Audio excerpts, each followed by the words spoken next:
मनीष गर्ग। खबर बिहार विधानसभा चुनाव के लिए प्रचार की सरगर्मी के बीच मध्य प्रदेश के मुख्यमंत्री डॉक्टर मोहन यादव ने पटना में एक अलग ही रंग जमाया। यादव महासभा द्वारा आयोजित एक भव्य कार्यक्रम में वे न केवल बिहार और मध्य प्रदेश के ऐतिहासिक और सांस्कृतिक रिश्तों को जोड़ने पहुंचे, बल्कि भगवान कृष्ण के गौरवशाली जीवन और भोजपुरी भाषा की महक को भी बिखेर गए। इस अवसर पर हम सबके वरिष्ठ और बिहार सरकार के कई दायित्वों का निर्वहन करते हुए अभी माननीय बिहार विधानसभा के माननीय अध्यक्ष नंदकिशोर यादव जी, जब मैं नाम बोल रहा हूं तो थोड़ा ताली बजा करके जोरदार अभिनंदन पूरे मंच का भी करें। हमारे बीच छत्तीसगढ़ सरकार के मंत्री माननीय गजेंद्र यादव जी, आपका भी स्वागत अभिनंदन है।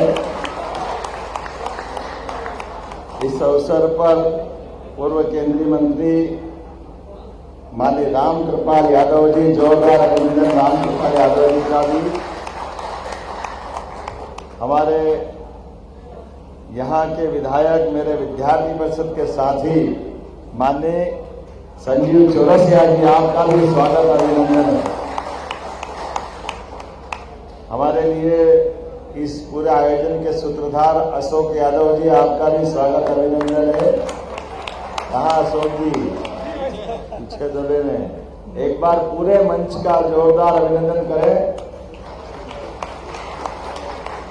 मैं अपनी ओर से, मध्य प्रदेश सरकार की ओर से कई कारण से बिहार की आज की हमारी इस, खासकर आपने जो सब्जेक्ट दिया है, भगवान श्री कृष्ण के विचारों का जन समरस सांस्कृतिक सम्मेलन, मैं अपने राज्य की दृष्टि से आपके इस उदात्त विचार का, क्योंकि भगवान कृष्ण के जीवन के विविध पक्षों में अगर पूरे देश में किसी राज्य का नाम अगर भगवान कृष्ण पे है तो वो अकेला एक बिहार है।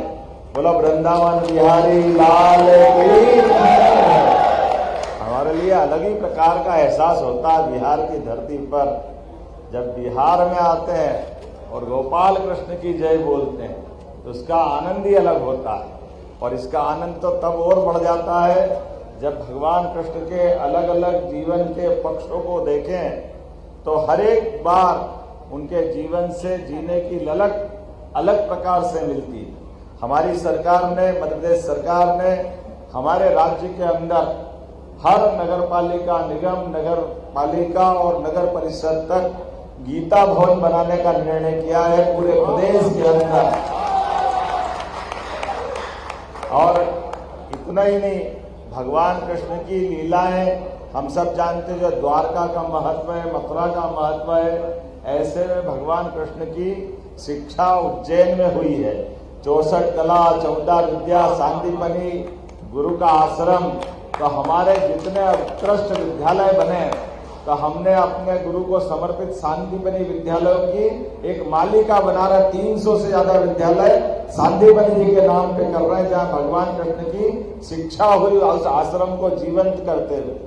ऐसे एक नहीं, कई सारी चीजें जहाँ जहाँ भगवान की लीला हुई है, प्रत्येक स्थान पर तीर्थ बनाते हुए हमने कहा कि भगवान का निमित्त मनुष्य के जीवन में, उनके जीवन के सभी पड़ावों पर एक से बढ़कर एक हमको ये ध्यान में आता है कि भगवान कृष्ण के उस गौरवशाली अतीत को अगर स्मरण करें तो जो कंस से लड़ रहे भगवान कृष्ण का उस समय की आयु तो उनकी 11 ही साल थी, लेकिन छोटी आयु में भी बड़े से बड़े आदमी से लड़ने की हिम्मत अगर किसी में हो सकती है तो यदुकुल गौरव भगवान कृष्ण में ही हो सकती है। हमारा वो गौरवशाली अतीत हमको याद दिलाता है, जिसके बलबूते पर दुनिया भगवान को एक अलग रूप में देखती, और हमने उनका पूरा जीवन देखा। हर एक जगह जहां धर्म की लड़ाई की और धर्म अनुसार जीवन जीने की प्रेरणा रहेगी, वहां भगवान कृष्ण सदैव दिखाई देते। उनके जीवन में अपने पशुपालन के माध्यम से कोई नाम उनको पसंद हो न हो, लेकिन गोपाल नाम लेते ही वो आनंद में डूब जाते जीवन भर, और सदैव गोपाल कृष्ण कहलाकर आनंद महसूस करते रहे। उनके जीवन में प्रकृति के साथ जीते हुए सभी प्रकार के संसाधन पर समाज का हक होना चाहिए।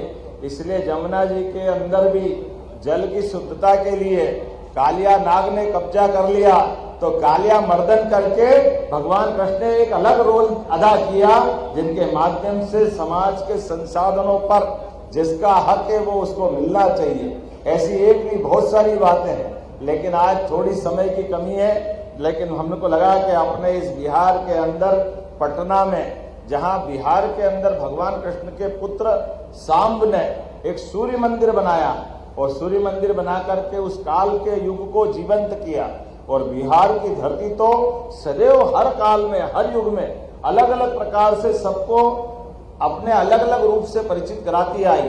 भगवान बुद्ध का वो बौद्ध काल याद करें, भगवान जैन समाज के हमारे 23 तीर्थंकर शिखर जी से अपना शरीर की यात्रा पूरी करके उसको जीवंत रूप उन्हें दिया है। चाहे वो चाणक्य का समय हो या शिक्षा के नालंदा तक्षशिला का काल हो, हर काल में बिहार ने पूरे देश का ध्यान आकर्षित किया है। और पुराने महाजनपद काल में, चाहे वो सम्राट अशोक का काल हो, अशोक के काल में भी उज्जैनी अर्थात महाजनपद के 2 स्थान, एक पटना जिसको पाटलिपुत्र कहते हैं, एक अवंतिका उज्जैनी। तो यहाँ का उस समय के विराट भारत के स्वरूप में महायुवराज बैठते थे और यहाँ सम्राट बैठते थे। तो हमारा वो काल का संबंध है। और एक संबंध और है जिसको हम आपकी भोजपुरी भाषा से जोड़ते हैं। ये राजा भोज भी अतीत के काल में अपने परिवार सहित इस बिहार की धरती पे आए, इसलिए भोजपुरी थोड़ी यहाँ की, थोड़ी हमारे वहाँ की है। ये मिला जुला रूप है, इसका आनंद भी है। आज के इस अवसर पर मैं आप सबको निमंत्रण भी देना चाहता हूँ। हम सब अपने जीवन में अच्छे कामों के संकल्प में भगवान कृष्ण को, भगवान राम को आदर्श माने। अपने देश की संस्कृति भगवान राम कृष्ण के माध्यम से दुनिया के किसी देश में चले जाओ और आप अपने देश का नाम न बताओ और केवल बताओ कि राम और कृष्ण की धरती से आया हूं, तो अपने आप लोग समझ जाते आप हिंदुस्तान से आए हो, भारत से आए हो। ये हमारी अपनी पहचान इतनी पुरानी। और ऐसे में आज का युग तो और भी अच्छा है। हमने सबने देखा सुप्रीम कोर्ट के निर्णय के बाद जब हमारे भगवान राम अयोध्या में मुस्कुरा रहे हैं, तो वो आनंद हम सब महसूस करें। एक बार जोरदार जयकारा लगा, जय जय श्री राम। सुप्रीम कोर्ट के निर्णय के बाद अगर अयोध्या का धाम आनंद से भगवान राम मुस्कुरा रहे हैं, तो जमुना जी का कृष्ण कन्हैया सबकी आंखों का तारा, मथुरा वाले ने क्या बिगाड़ा, वो भी आनंद आना चाहिए कि नहीं आना चाहिए। तो हम चाहेंगे, परमात्मा चाहेगा, न्यायालय चाहेगा, तो हमारे अपने माननीय मोदी जी के शासनकाल में शासन के लिए न्यायालय के निर्णय के बाद, जैसे कि आपने देखा है भगवान राम के निर्णय का पालन पूरी तरह सुप्रीम कोर्ट के आधार पर न केवल धूमधाम से अयोध्या में प्राण प्रतिष्ठा तक भूमि पूजन से लगाकर, हमारे लिए सौभाग्य की बात है यशस्वी प्रधानमंत्री स्वयं आप खुद गए और अपने सुप्रीम कोर्ट के निर्णय का पालन कराया। यह हमारी और हमारे अपने वर्तमान के भारत सरकार के शासन की दृष्टि है।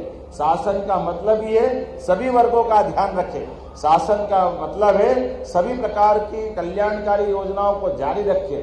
शासन का मतलब है सबका साथ, सबका विकास, सबका विश्वास, सबका प्रयास। ये बोलने का नहीं, करके दिखाने का। तो जोरदार अभिनंदन करें यशस्वी प्रधानमंत्री नरेंद्र मोदी जी का भी, जिसके कारण से हम और आप सब मिलकर के उनके कार्यकाल में ऐसे कई कारण से मैं उनको और धन्यवाद इस नाते से भी देता हूं कि हमारे जैसे लोग जिनके परिवार में कोई विधायक नहीं, कोई सांसद नहीं, मंत्री का तो सवाल ही नहीं और मुख्यमंत्री की तो सोच नहीं सकते थे, लेकिन अपने एक ऐसे सामान्य कार्यकर्ता को अपने इतने बड़े सूबे के मुख्यमंत्री की जवाबदारी अगर दी है, तो केवल वो हमारी अपने यशस्वी प्रधानमंत्री का आशीर्वाद हो सकता है और उनके माध्यम से हम और आप सारी बात कर सकते हैं। आइए हम सब इस भाव को समझते हुए आज के भगवान कृष्ण के इस गणतांत्रिक समय में, लोकतांत्रिक समय में इस भावना को भी समझे और ऐसी सारी व्यवस्थाओं में सुव्यवस्था कैसे स्थापित कर सकते हैं, अच्छे कामों को कैसे बढ़ा सकते हैं। एक तरफ लोकतंत्र के अंदर ऐसे गरीब से गरीब आदमी,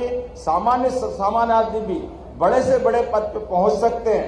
यही तो प्रजातंत्र का सबसे बड़ा अधिकार है। मुझे इस बात की प्रसन्नता है, हम में से कई सारे लोग इसी धारा से निकल कर आए और इसी कारण से भारत दुनिया का सबसे बड़ा लोकतांत्रिक देश बना है।